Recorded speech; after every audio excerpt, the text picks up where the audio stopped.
Thank you very much. सबसे पहले तो मीडिया के तमाम दोस्तों को इस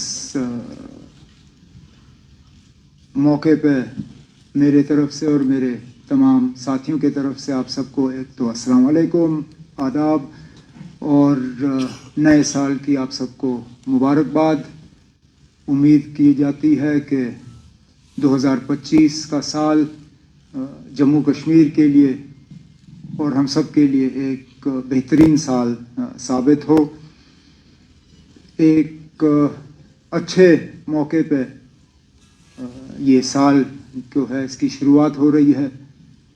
मैं अपनी जगह याद करने की कोशिश कर रहा था कि जो 6 साल का अरसा मेरा वज़ीर आला की कुर्सी पर रहा, 2009 और 2015 जनवरी के दरमियान, क्या इस तरह का कोई इस बड़े पैमाने पर मीडिया के साथ इंटरेक्शन रखा गया था या नहीं।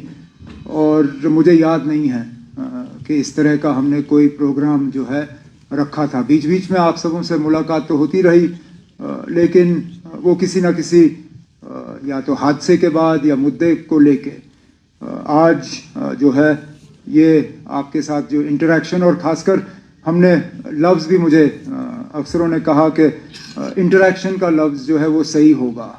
अगर हम प्रेस कॉन्फ्रेंस कहते तो आम तौर पे प्रेस कॉन्फ्रेंस जो है किसी ऐलान के साथ जुड़ा होता है, किसी मौके के साथ, किसी इवेंट के साथ या किसी बड़े ऐलान के साथ। इस मौके पर हालांकि सोशल मीडिया पे मैंने देखा कि हमारे तरफ से कोई बड़े ऐलान होने जा रहे हैं। कोई ऐसी बात नहीं है ना। मैं सबसे पहले तो शुरू में ही ये क्लियर करना चाहता हूँ कि यहाँ पे हम कोई बड़ा ऐलान करने के लिए नहीं बैठे हैं। हम बैठे हैं यहाँ पे आप सबके साथ एक इंटरेक्शन करने के लिए, जो कि हमारा फ़र्ज़ भी बनता है। हमने पहले दिन से कहा है कि लोगों की चुनी हुई हुकूमत है और हम चाहते हैं कि लोगों के साथ एक तालमेल बना रहे, हम अपनी बात लोगों तक पहुँचाएँ और लोगों की बात जो है हम तक पहुँचे। और इसके लिए सबसे बड़ा और सबसे अहम जो ज़रिया है वो मीडिया है। और इसलिए आज का ये जो ये प्रेस इंटरेक्शन जो है इसका आगाज़ किया गया। कोशिश की जाएगी जब आपके सवाल आएंगे तो as honestly as possible we will answer them। हमें अब हुकूमत में आए हुए 2 महीने से थोड़ा ज़्यादा हुआ है, और अगर मैं ये कहूँ कि हमें भी थोड़ा वक्त लगा समझने में कि ये जो नया एक सिलसिला है जम्मू कश्मीर का, यूटी के अंदर इलेक्टेड गवर्नमेंट का होना, ये चलता कैसे है। हम सब जो यहाँ आपके सामने बैठे हैं, कहीं ना कहीं हमारी हुकूमत में रोल रहा है, लेकिन उस हुकूमत और इस हुकूमत में ज़मीन आसमान का फ़र्क है। तो ये समझना कि हमारी ज़िम्मेदारी कहाँ पे शुरू होती है, कहाँ पे ख़त्म होती है, राजभवन की ज़िम्मेदारी कहाँ शुरू होती है, कहाँ ख़त्म होती है, इन चीज़ों को समझना अभी भी हम समझ रहे हैं, लेकिन थोड़ा सा इसमें वक्त लगा थोड़ा एडजस्ट करने में। और आम तौर पे अगर देखें तो मुझे नहीं लगता है कि हमें ज़्यादा तकलीफ़ हुई। मुझे लग रहा था कि बहुत मुश्किल होगा समझना और इन हालात में काम करना, लेकिन हालात हैं जो हैं। और आम तौर पे मुझे लगता है कि ठीक ठाक तरीके से जो है हमारी शुरुआत हुई। हम अपने इलेक्शन से पहले किए गए वादे जो हैं उन पे हम कायम हैं। हम अपनी जगह मान के चलते हैं कि जिन वादों के बुनियाद पे लोगों ने हमें हुकूमत बनाने की इजाज़त दी, मैंडेट दिया, उनसे हम मुकर नहीं जाएंगे। कुछ ऐसे वादे हैं जिनको हमने फौरी तौर अमल में लाने की शुरुआत की है। कुछ के लिए जम्मू कश्मीर का निज़ाम और हमारी जो स्टेटस है उसको बदलाना जो है वो बहुत ज़्यादा ज़रूरी होगा। हम उम्मीद करते हैं कि जम्मू कश्मीर का यूटी रहना ये एक टेम्पररी फेज़ है, वक्त की बात है। जम्मू कश्मीर के लोगों ने बढ़ चढ़ के अक्टूबर के इंतखाबात में हिस्सा लिया और हिस्सा लेने के बाद मुल्क की क़यादत ने जम्मू कश्मीर के लोगों की तारीफ़ की, कहा कि उम्मीद से ज़्यादा लोगों ने इलेक्शन में हिस्सा लिया। अब हम जम्मू कश्मीर के बाशिंदे, हम जो यहाँ के रहने वाले जो हैं, अब हम उम्मीद कर रहे हैं कि इलेक्शन में लोगों ने हिस्सा लिया, अब उसका कुछ ना कुछ तो लोगों को इसके बरक्स मिलना चाहिए। और सबसे बड़ा वादा जो जम्मू कश्मीर के लोगों के साथ अगर मरकज़ी हुकूमत ने किया है, वो जम्मू कश्मीर को दोबारा रियासत का दर्जा वापस देने का वादा है। तो हम उम्मीद करते हैं कि इसमें वक्त नहीं लगेगा। वैसे भी अगर आप देखें तो लगभग 1 साल पहले जब सुप्रीम कोर्ट ने 370 के मामले में अपना फैसला सुनाया था, तो उस वक्त स्टेटहुड को लेके उन्होंने कहा था कि एज सून एज पॉसिबल, मतलब जितनी जल्दी हो सके। अब 1 साल हो गया है, तो हम तो मानते हैं कि 1 साल जो है वो एज सून एज पॉसिबल के लिए काफ़ी है और जल्द से जल्द जम्मू कश्मीर को रियासत का दर्जा जो है वो वापस मिल जाएगा। हम अपनी जगह यहाँ पे अगर हैं तो लोगों की खिदमत करने के लिए हैं, लोगों के जो डेवलपमेंट को लेके जो लोगों की उम्मीदें हैं, गवर्नेंस को लेके जो लोगों की उम्मीदें हैं, उन पे उतर आने के लिए हैं। लेकिन हमें इस बात का भी एहसास है कि सबसे बड़ी हमारी जिम्मेदारी अगर है तो वो लोगों के जज्बात और एहसासात का जो है हमें उनका कदर करना, लोगों की जो उम्मीदें हैं, जो एस्पिरेशंस हैं, उनको रियलाइज़ करना होगा उन पर। तो बहुत सारे ऐसे सूरत हाल हैं जो हमें विरासत में मिली हैं। अब मैं जानता हूँ कि उनको लेके सवाल तो आ ही जाएंगे, तो फिलहाल मैं एक एक करके उनको यहाँ छेड़ूंगा नहीं, लेकिन जैसे जैसे आपके सवाल आ जाएंगे तो कोशिश की जाएगी कि जवाबों के ज़रिए जो हैं मैं उनको एड्रेस करूं। अगर मुझको छोड़ के बीच बीच में मेरे जो यहाँ पे ऑनरेबल मिनिस्टर साथी बैठे हैं, अगर इन्हें भी इनके महकमों के मुतल्लिक और हमारे मैनिफेस्टो के मुतल्लिक जो इनके डिपार्टमेंट्स हैं, अगर कोई सवाल होंगे तो प्लीज़ आप इन्हें भी डायरेक्ट कर लीजिएगा ताकि ये भी आपके सवालों का जवाब दें। बट ओपनिंग रिमार्क्स पे मैं इतना ही कह के अब डायरेक्ट इन्फॉर्मेशन साहब से कहूँगा कि वो इस प्रेस इंटरेक्शन को आगे जो है वो कंडक्ट करें। Thank you, sir. We will now have the interactive question and answer session. Before we begin, I would like to highlight a few important points. The Q&A session will be for approximately 45 to 50 minutes. We want that maximum number of people should get a chance to ask their questions and share their thoughts. So I request that you limit yourself to one question only and keep the question brief and precise. In case we have more time later on, we can have a second round of questions. Please raise your hand if you would like to ask a question and my colleagues will pass you the mics. I also request that you introduce yourself before asking your question. With your permission, sir, we will now begin the questions. Please. We'll begin with the front section here, please. Good to see you here. Thank you so much. With land slide. So I don't have basically in last. Please hold the mic. We have moved one system.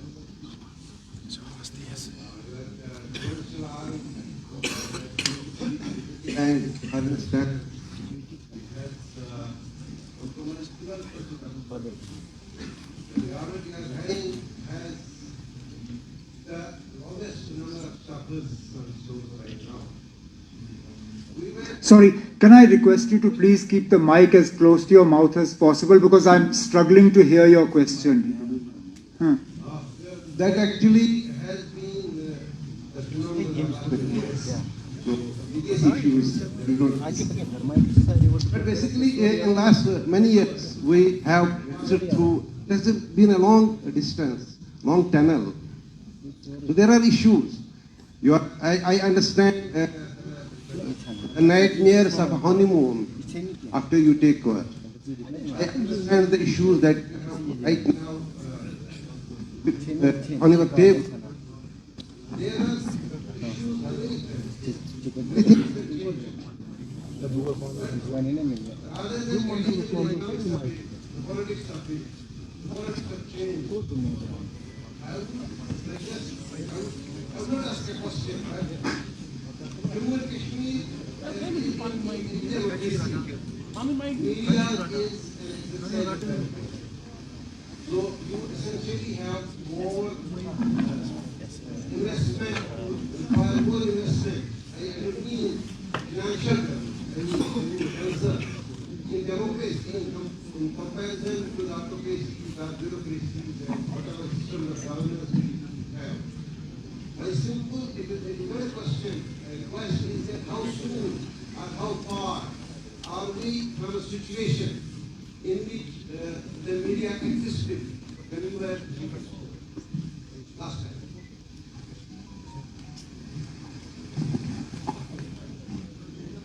Actually, that is a question easier for you to answer than for me to answer.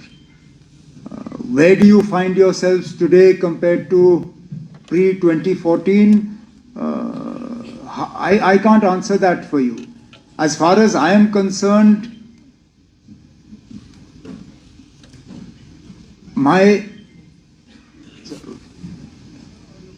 wish would be to see a free and open media, to see a media that is able to report facts on the ground as they exist, without any interference, without any pulls or pressures, without any telephone calls कि ये कैसे लिखा, क्यों लिखा, इसको वापस ले लो. That is what I would like, and this interaction is a step in that direction. Nobody sitting here, at least as far as I know, has been told what they can and can't ask. Nobody has been given a slip of paper and asked, ye sawal pooch lo. You're free to put your hands up and ask whatever you like. Whether I can answer it or not is a different matter. And I would like for this not to be a one-off event. I can't say that on this scale it will happen all the time, but at least twice a year, if we can have a freewheeling interaction like this without an agenda, without a subject, and without sort of artificially imposed boundaries, maybe that will tell you where the press is today as opposed to my previous term. I mean, I'm often asked, did I learn any lessons from the last term? Yes, this is one of those lessons. Not having enough contact with you was, I think, a price that I paid in the previous government. Therefore, being more open and more accessible to you is something that I will definitely try to do in this term in office. आप mic पकड़ लीजिए ना ताकि बाकी भी सुन लें.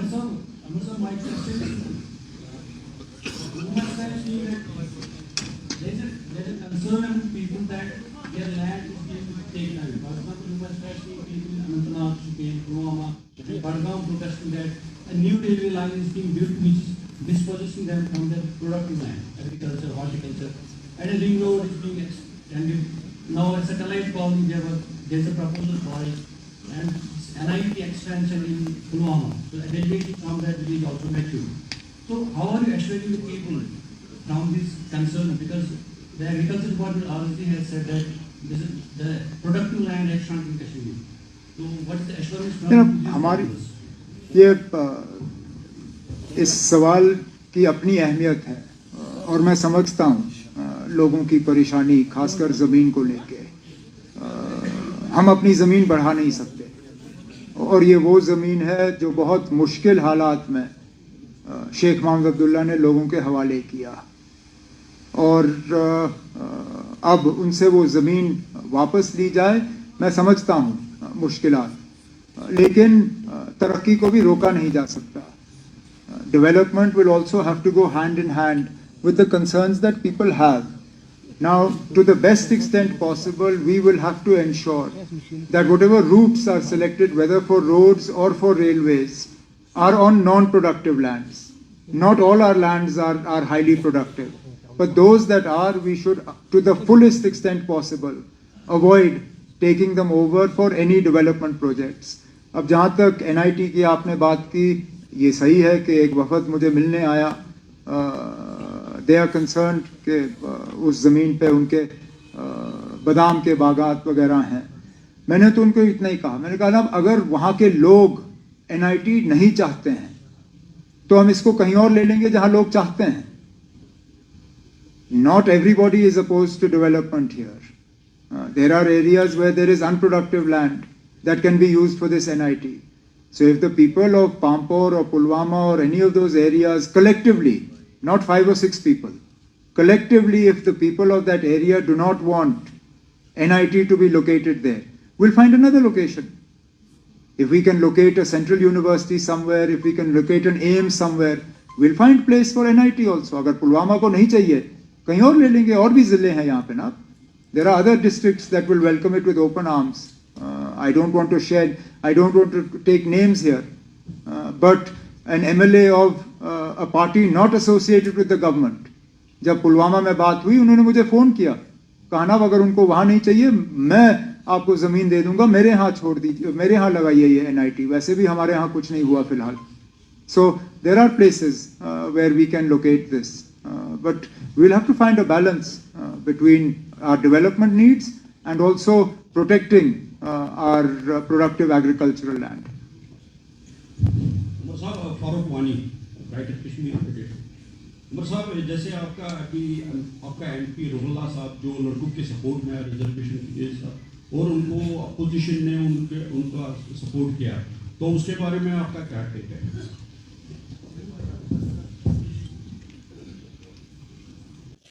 जमहूरियत है ना. मैंने बार बार जब नेशनल कॉन्फ्रेंस तंजीम को लेके आप लोग सवाल करते थे कि जनाब ये ऑटोक्रेसी है, खानदानी रूल है, यहाँ एक ही बात चलती है और वो जनाब फारूक अब्दुल्ला की है, वहाँ पे और किसी को बात करने की इजाज़त नहीं. मैंने हमेशा कहा कि नेशनल कॉन्फ्रेंस की तंजीम सबको बात करने का अपना अधिकार, अपना हक है. उस हक को MP साहब ने, लेकिन इसमें भी आप देखिए ना हालात कैसे बदल गए. जहां पे एहतजाज सोचना भी, करना तो दूसरी बात, एहतजाज की बात करना भी गैर कानूनी समझा जाता था. हमारे घरों पे और गेटों पे ताले लगते थे जब हम कहते थे कि हम घर से बाहर निकल के एहतजाज करेंगे. इनका एहतजाज चीफ मिनिस्टर के गेट तक पहुंचा. मेरे गेट के बाहर एहतजाज करने के बाद मुझसे उनकी मुलाकात हुई. इससे तो आपको पता चल जाता है कि कम से कम हम लोगों से डरने वाले नहीं हैं, ना हम उनसे छुपेंगे. उनके जज्बात हैं, उनके कुछ कंसर्न्स हैं जो उनका हक था हमारे पास लाना. लेकिन जहाँ तक रिजर्वेशन के हवाले से आपने बात की या उनका जो मुद्दा है, मैं तो थोड़ा सा हटके इसमें कहूँ. रिजर्वेशन का जहाँ तक इनका कंसर्न है, उसके लिए कैबिनेट की सब कमेटी जो है बिठाई गई है. वो अपना काम जो है, मैंने इन स्टूडेंट्स को कहा था कि टाइम बाउंड मैनर में, मैंने उनको कहा कि 6 महीने के अंदर अंदर उम्मीद की जाएगी कि कैबिनेट सब कमेटी जो है अपना काम मुकम्मल करे. उसके साथ साथ पैरेलली हाई कोर्ट भी इस मामले की सुनवाई जो है वो शुरू की गई है. लेकिन मैं तो ये मान के चलता हूँ कि चाहे आप ओपन कैटेगरी से हो, रिजर्व कैटेगरी से हो, आज तो खतरा ये है कि हमारी नौकरियां हमारे लिए नहीं है, हमारा ज़मीन हमारे लिए नहीं है. हमें तो पहले ये नौकरियां और ये ज़मीन पहले अपने लिए बचाना होगा, फिर रिजर्वेशन का झगड़ा जो है वो हम करते रहेंगे. मुझे डर इस बात का है कि हम यहाँ रिजर्व्ड और ओपन वाली लड़ाई तो लड़ते रहेंगे, लेकिन जब बाहर से यहाँ जो है नौकरी लेने के लिए लोग आना शुरू करेंगे, फिर क्या करोगे. लेकिन जो मैंने कहा, this process is being looked at and we will both will happen in parallel, cabinet subcommittee and the work of the honorable high court. जहाँ तक honorable MP के हवाले से आपने बात की, चलिए उन्होंने मेरे घर के बाहर एहतजाज किया, अच्छा किया. अब मैं उम्मीद करूँगा कि आने वाला जो पार्लियामेंट का सेशन लगेगा बजट का, वहाँ पे भी इसी तरह का एहतजाज किया जाए. बाकी पार्टियों को इसमें शामिल किया जाए, एमपीज़ को जोड़ दिया जाए और जम्मू कश्मीर की स्टेटहुड के लिए वहाँ पे एक अच्छा खासा एहतजाज जो है हमारे एमपी साहब लीड करें, बड़ी अच्छी बात होगी। संभालने के बाद आपने जो मीडिया को फ्री हैंड दिया है विद इन द कॉन्स्टिट्यूशन, उसके लिए हम आपको मुबारकबाद देते हैं। लेकिन उमर साहब, आपको पता है नामसाइल हालात में अगर यहाँ किसी ने इस फ्रेटर्निटी को जिंदा रखा है वो प्रिंट मीडिया है, क्योंकि उन दिनों इलेक्ट्रॉनिक मीडिया था नहीं। हमने क्या क्या उन दिनों सहा है और कितने जो हमारे जर्नलिस्टिक जो अजीज थे वो बेचारे शहीद हो गए। लेकिन एक ज़रीफ़ी है कि 2017 में जो रेट्स है इंफॉर्मेशन डिपार्टमेंट के वो अभी भी 75% है, क्योंकि आप ऐड कर रहे हैं इस वक्त यूटी के। अब वही रेट हमें जो प्रिंटिंग देना पड़ता है उससे ट्रिपल हो गया है। इस पर आप ज़रा देखिएगा, क्योंकि बाहर हम ये सब जो प्रिंट मीडिया वाले इन्होंने मुझे कहा कि आप ये सवाल उठाए। और दूसरी बात जो सवाल है, क्या आप 2009 और 2015 के बीच में जो आप वजीर आला थे उसमें और इसमें आप क्या फर्क समझते हैं? जहाँ तक एडवर्टाइजिंग रेट्स के हवाले से आपने बात की, नोट किया हुआ, सेक्रेटरी जो हमारे अभी अभी आए हैं इंफॉर्मेशन के, राजू साहब, इनसे और डायरेक्टर इंफॉर्मेशन से बात करके जो भी हमें इसमें करना होगा हम कर लेंगे। जहाँ तक 2014 से पहले और आज मेरे में फ़र्क क्या है, बाल और ज़्यादा सफ़ेद हो गए,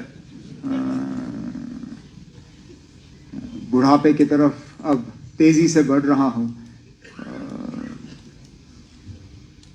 क्या बदलाव आया है या नहीं आया है ये आप जब मेरा ये टर्म ख़त्म होगा उस वक्त कहिए ना। मैं अपने मुंह से क्या कहूँ, मैं तो कहूँगा ना मैं बहुत अब ज़्यादा समझदार हो गया हूँ और बहुत मतलब काबिल अब हूँ, लेकिन मेरे कहने में कोई वज़न ही नहीं है। जब आप कहेंगे तो तब मुझे लगेगा कि वाकई फ़र्क आया है।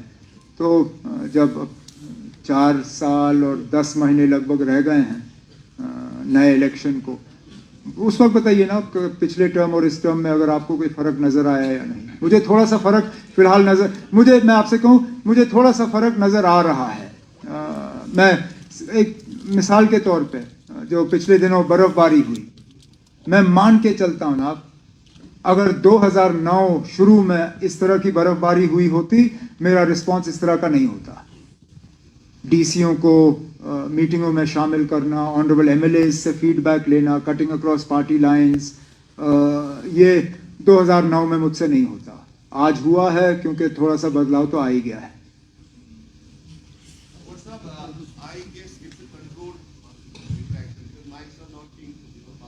No, they'll be passed now. You put your, as the Director Information Sahab said, just put your hand up and it will reach you.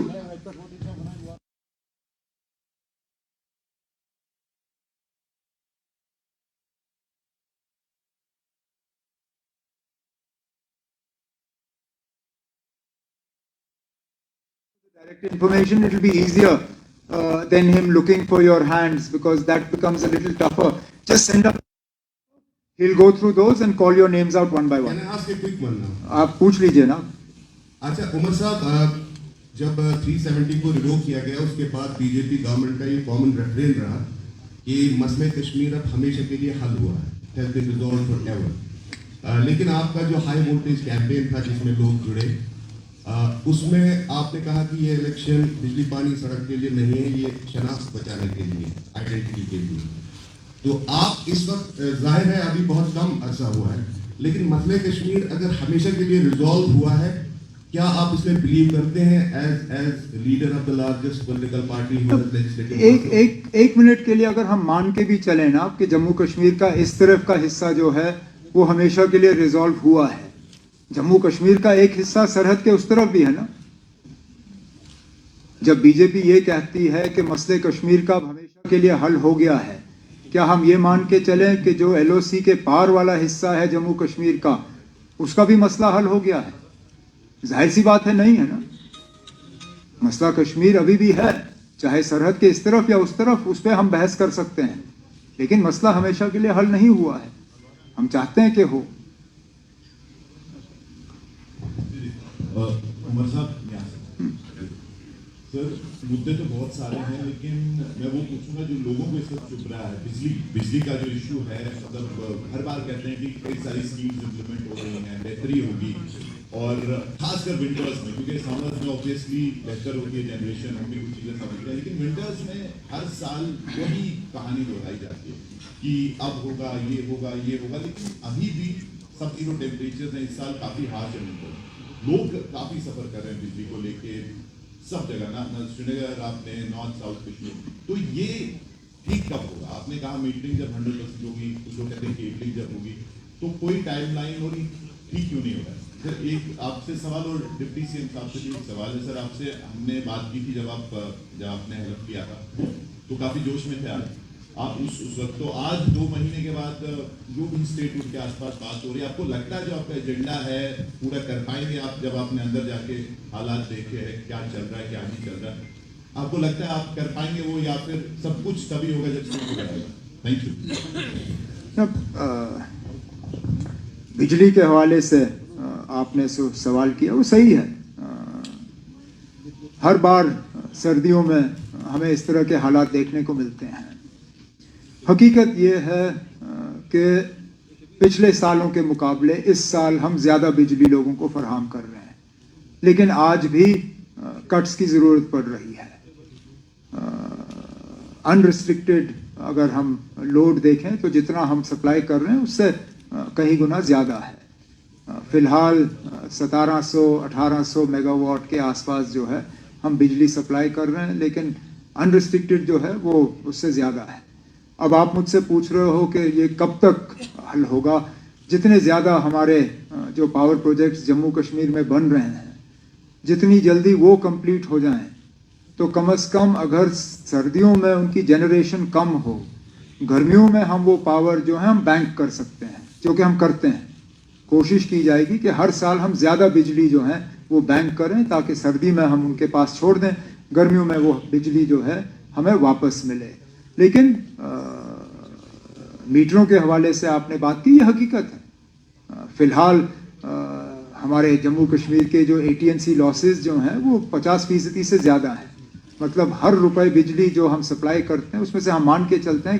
کہ 50 پیسے ہمیں واپس نہیں آئیں گے حالانکہ ہمارے مقابلے میں جو ریاستیں ہیں انہوں نے اس نمبر کو اب 10, 15, 17% پہ اتارا ہوا ہے ہم آج بھی 50% سے زیادہ ہیں تو ہماری بھی کوشش رہنی چاہیے کہ کم از کم ہم بھی 20% سے کم اپنی AT&C لاسز کو لائیں تاکہ اور زیادہ بجلی ہم لوگوں کو سپلائی کریں اس کے ساتھ ساتھ ہم نے جو اپنے منشور میں وعدہ کیا ہے 200 یونٹس بجلی دینے کا وہ تو تبھی ہوگا اگر میٹر لگا ہوگا کیونکہ جہاں اگریمنٹ ہوگی وہاں پہ ہم یونٹس میجر نہیں کرتے ہم یونٹ صرف وہاں میجر کرتے ہیں جہاں میٹر لگا ہو تو ہم جب مارچ کے مہینے یا اپریل کے مہینے میں اپنا یہ اسکیم جو ہے اس کو رول آؤٹ کرنا شروع کریں گے ظاہر سی بات ہے جہاں جہاں میٹر لگے ہوں گے انہی کو اس چیز کا فائدہ ہوگا تو جتنا لوگ میٹر کی طرف جائیں اس سے جموں کشمیر کو تو فائدہ ہوگا ہی ہوگا لیکن انہیں بھی فائدہ ہوگا میٹر کا ڈپٹی CM صاحب کا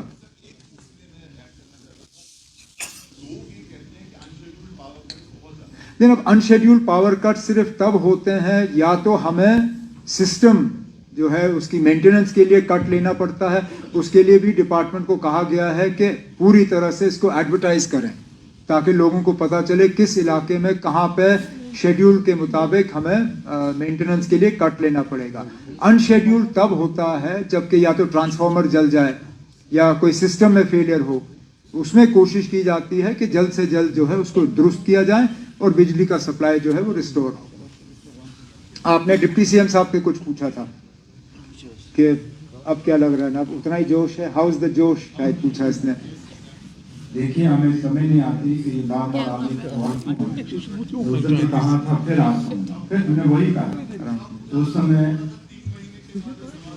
جی ابھی پھر 20 دن اور ہیں نا ابھی 2 مہینے ہی ہوئے لیکن ایک چیز ہم کہیں کہ جو ہمارے لیڈر ڈاکٹر فاروق عبداللہ صاحب اور چیف منسٹر عمر عبداللہ صاحب نے جو الیکشن میں ہماری پارٹی نے وعدے کیے تھے آپ کو پتہ نہیں کیوں لگتا ہے کہ ہم نہیں کر رہے پہلی کیبنٹ میٹنگ ہوئی हमने पहला ही रेजोल्यूशन वहाँ पे पास किया और कहा कि हमें स्टेट का दर्जा दोबारा दिया जाए, वापस हमारी कोई भी इज्जत हमें बहाल की जाए।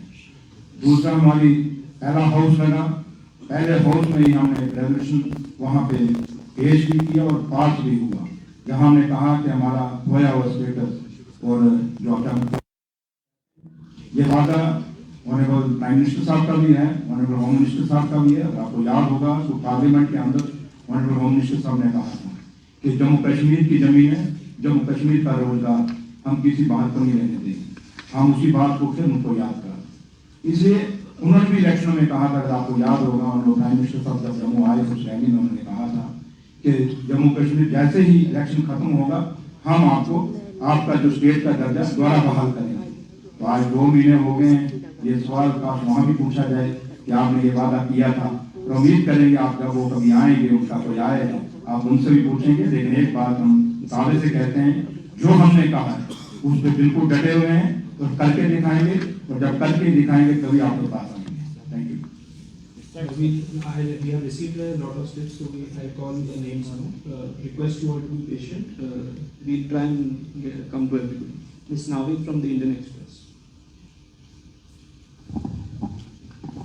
Hi, sir. Since we're here in the dead of the winter, I wanted to get a sense of the state of metering and cabling in J&K to check pilferage, and also what is it costing the exchequer right now to buy electricity from the northern grid. The CS is also here. The pilferage question came up in the sort of in a roundabout way in the answer that I gave. In terms of the metering, it's an ongoing process. It's part of the Government of India scheme. We are committed to implementing it, and we will. Obviously, the more metering that happens, the less pilferage there will be. That is actually the aim of this, and which is why both the J&K administration as well as the Power Ministry, Government of India, are keen to see these reforms go forward and taken to their logical conclusion, which we will do. The second part of your question was, how much is it costing us? What are we spending every day to buy electricity? 9,500 crores a year. 9,500 crores a year is how much we are spending to buy. And if you work on our AT&C losses of just over 50%, you can do the maths. That's what it's costing the exchequer. Mr. Nazim Masoodi from NDTV. Mike, वहाँ पीछे.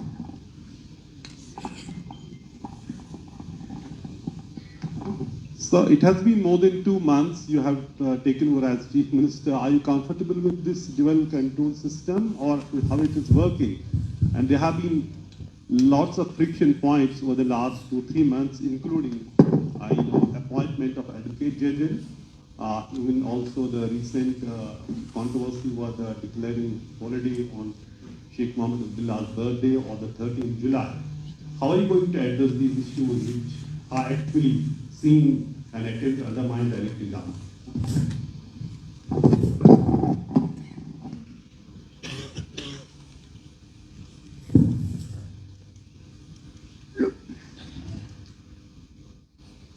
Obviously, dual centers of power are not to anyone's advantage. If a government or any organization with dual systems of power was an effective means of governance or management, you would see it everywhere. The organization you work for, it has a chain of command, but ultimately authority is with one person. Whether it's in government, whether it's in business, whether it's in sport, whether it's in the security forces, ultimately systems work better when there is a single point of command. This is one of the peculiarities of a union territory, that dual systems of power are built into the structure, which is why in my opening remarks I did mention that it is a learning period for us, understanding where our authority begins, where it ends, where the authority of Raj Bhavan starts, where it ends. That said, I think some of the prickliness is more a figment of imagination than reality. There have been one or two areas where there has been a difference of opinion in terms of whose authority it is. But it's not as widespread as you would like to believe it is.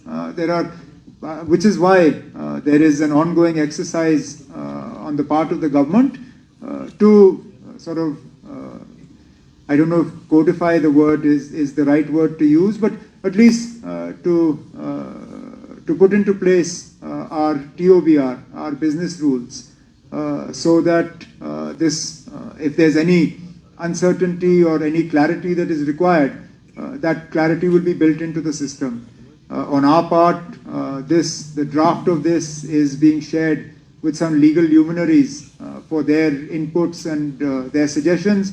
After it's framed up, then we'll send it in the correct scheme of things. It has to go to the Honorable Lieutenant Governor, and that's what we'll do.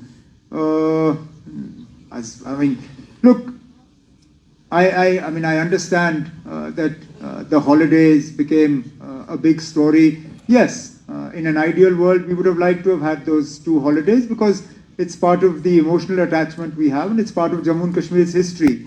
That said, I don't believe either the martyrs of 13th July or Sheikh Mohammed Abdullah require one day to be remembered. Everything we do in some way is a continuation of their sacrifice for us. Every time a farmer goes out and tills his land or her land, it's part of Sheikh Abdullah's legacy. Every time children go to school and receive a subsidized or free education, it's part of his legacy. This hall that we're sitting in, it was conceived and put into place by him. It's part of his legacy. So his legacy doesn't begin and end on the 5th of December. And similarly, of the martyrs of 13th July. And that's how it is. Sarosh Kafir from New Zealand. Please raise your hand so that you can get the mic.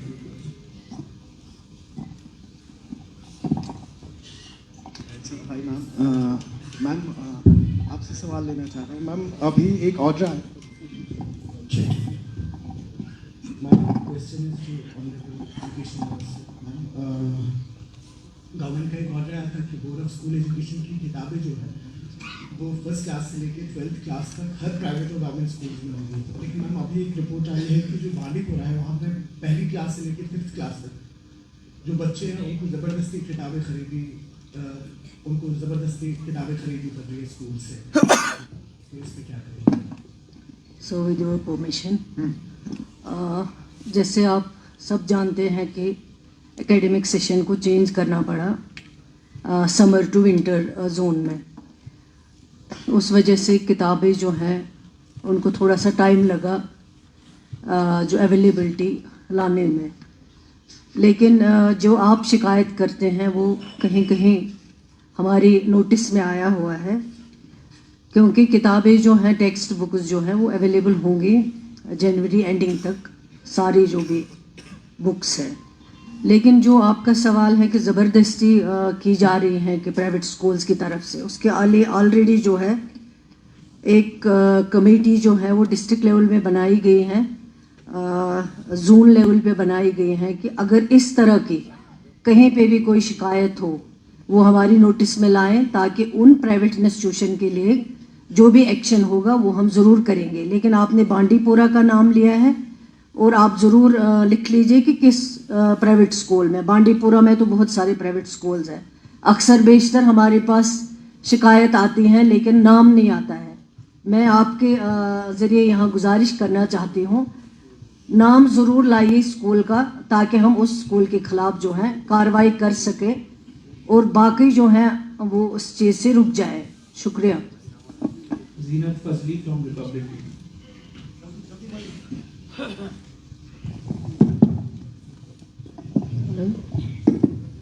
Omar Saab, it's been 2 months after you assuming the office of Chief Minister. And what are the promises that were fulfilled by the National Conference, that were mentioned in your manifesto, because your manifesto, when you released it, it became a big hit among people, and that is why they voted for your party. As far as statehood or the restoration, its restoration, Article 370, these are the very big issues, and onus lies completely on the central government when it wishes to restore. But apart from all these issues, what about the other issues? Because people are having a lot of hopes as far as your manifesto was concerned, and that is why we saw that NC wave, because it was given a huge mandate. Look, I think it's important to understand that the National Conference manifesto was based on a 5-year term of government, not 5 weeks, not 5 months, but 5 years. That said, we're also aware that there are certain time frames that we are supposed to adhere. First month, first 100 days, first 6 months, first year. And therefore, some of the things that we had promised may be symbolic, but still important to us. The resolution in the first cabinet meeting for statehood, the resolution in the assembly for special status and constitutional guarantees, the reversal of the school zone. We were actually going to go ahead with the power announcement, but we felt that it was more important to actually